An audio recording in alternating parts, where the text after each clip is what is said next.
Origen y evolución de la doctrina de los espíritus superiores. Texto audio de este narrador, compilado de fuentes espiritistas consagradas. Abre comillas. Se pueden quemar los libros, pero no se pueden quemar los espíritus. Cierra comillas. Los conceptos del espiritismo acompañan al hombre desde el principio de su creación. La mediumnidad siempre existió porque el hombre siempre tuvo un espíritu. Así, las comunicaciones con los espíritus tuvieron lugar en todas las épocas y en diversas regiones del globo. En la India se encuentran en los Vedas, el más antiguo código religioso escrito millares de años antes de Jesús. En la China, desde tiempos inmemorables, se invocaban los espíritus. En Egipto, los magos de los faraones invocaban los espíritus y realizaban prodigios narrados en la Biblia.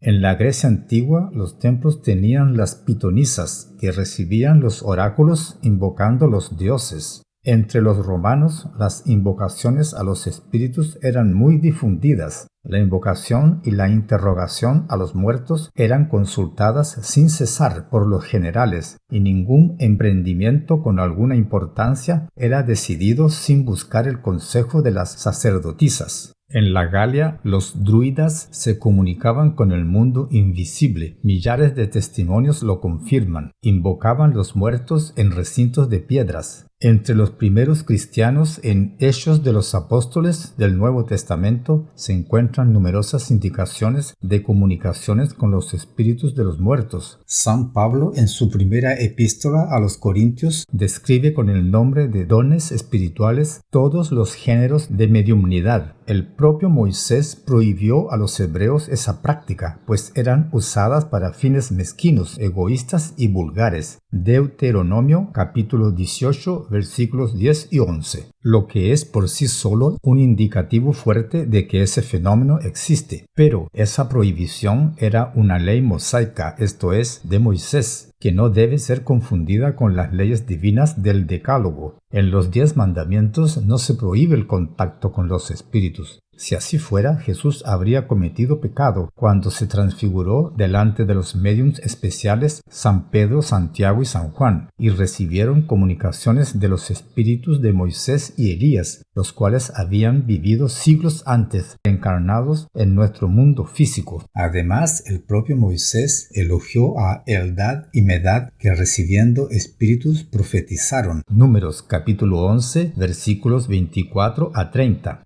La mediumnidad es una habilidad natural de todos los seres humanos, que si Dios la prohibiese no habría criado los hombres con esa cualidad en mayor o menor grado, con objetivo de estimular su crecimiento moral y espiritual. El espiritismo no es una descubierta moderna, pues los hechos y los principios bajo los cuales reposa se pierden en la noche de los tiempos, y sus huellas se encuentran en las creencias de los pueblos y en todas las religiones, apenas que incompletamente observados. Los hechos fueron frecuentemente interpretados conforme las ideas supersticiosas de la ignorancia y sin que de los mismos tuviesen sido deducidas todas sus consecuencias como las conocemos actualmente. Lo que hay de moderno es la explicación de los hechos y un conocimiento más completo de la naturaleza de los espíritus, de su misión y su modo de actuar y la revelación de nuestro estado futuro, y en fin, la constitución de ese conocimiento en un cuerpo científico y doctrinario y sus múltiples aplicaciones. Así como los antiguos conocían los principios, los modernos conocemos los pormenores.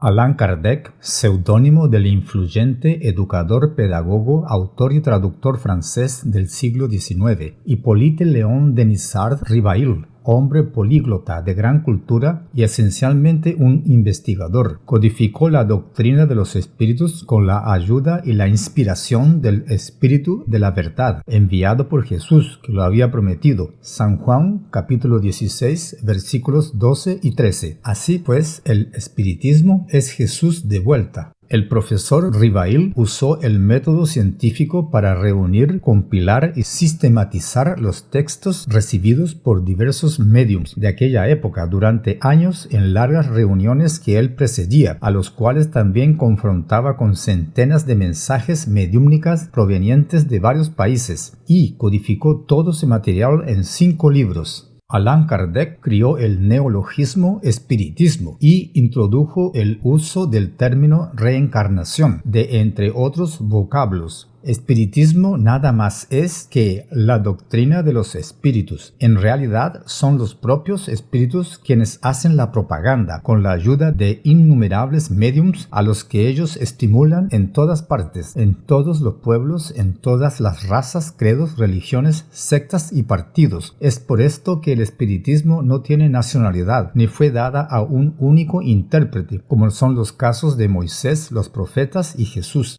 La doctrina enseñada hoy día por los espíritus no tiene nada de nuevo. Sus fragmentos son encontrados en la mayor parte con los filósofos de la India, de Egipto y de la Grecia, y se completan con la enseñanza de Jesús Cristo, sobre la cual se fundamenta su elevada moral. El espiritismo viene pues a confirmar con nuevos testimonios y demostrarnos con hechos verdades desconocidas o mal comprendidas, y restablecer en su verdadero sentido aquellas que fueron mal interpretadas o deliberadamente alteradas. Todavía se sabe que los espíritus, que nada más son que las almas de los que vivieron como seres humanos, así como estos, en consecuencia de la diferencia que existe entre sus capacidades, están lejos de poseer la verdad absoluta, que no a todos les está dado penetrar ciertos misterios, que su saber es proporcional a su purificación, que los espíritus vulgares no saben más que los hombres y menos que ciertos hombres, y que hay entre ellos como entre estos últimos presumidos y sabios de falsa instrucción, que dicen o creen saber lo que no saben, sistemáticos que toman sus ideas por la verdad, y en fin, que los espíritus de un orden elevado, los que están completamente desmaterializados, son los únicos que se han despojado de las ideas, de los preconceptos y preocupaciones terrestres.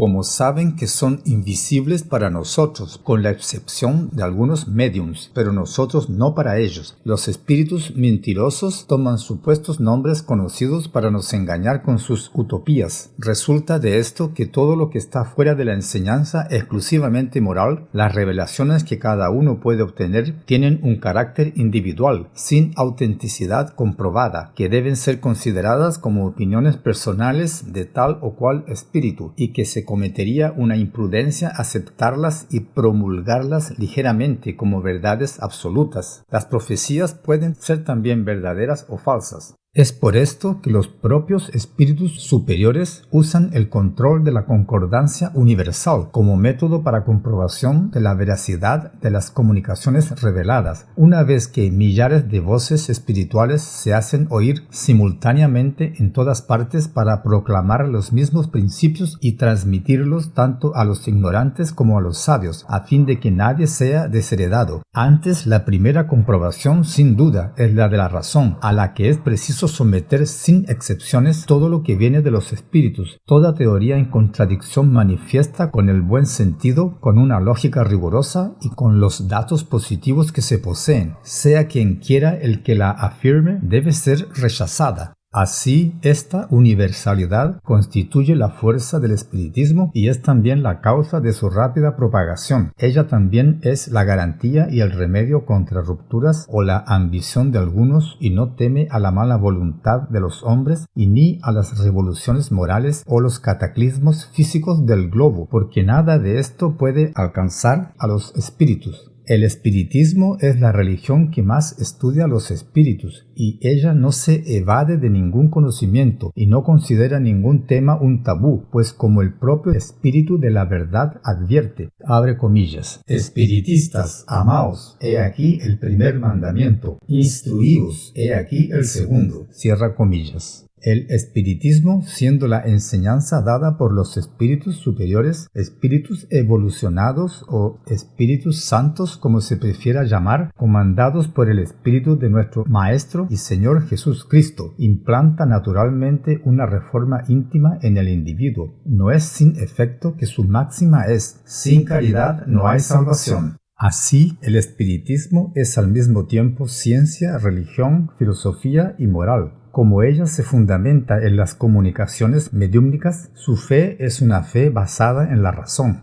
Los espíritus que se manifiestan en la Biblia son generalmente llamados de ángeles. ¿Y qué son los ángeles? son espíritus mensajeros o enviados justamente para contacto con nosotros, trayendo mensajes y revelaciones. Por ejemplo, el ángel Gabriel, que significa hombre de Dios, aparece a María, madre de Jesús, para informarle que sería madre del Mesías. Pero algunos dirán ciertamente que en la Biblia los ángeles son espíritus especiales. Sí, son, en el sentido que son evolucionados, porque son espíritus antiguos y criados mucho antes de los espíritus de la humanidad terrestre y que vienen encarnando hace millares de años también aquí en nuestro mundo terreno, o sea, hasta mismo antes que el Espíritu de Jesús se encarnase aquí en la tierra. San Pedro dice que los espíritus rebeldes fueron mandados para abajo, quiere decir, para se encarnar y vivir aquí en nuestro planeta. Pues si Dios no libró a los ángeles cuando pecaron, antes los precipitó para el infierno, llamado de Tártaro, Hades, o mundo de los muertos, y los entregó al abismo de la obscuridad, nuestro mundo, o valle de lágrimas, reservándolos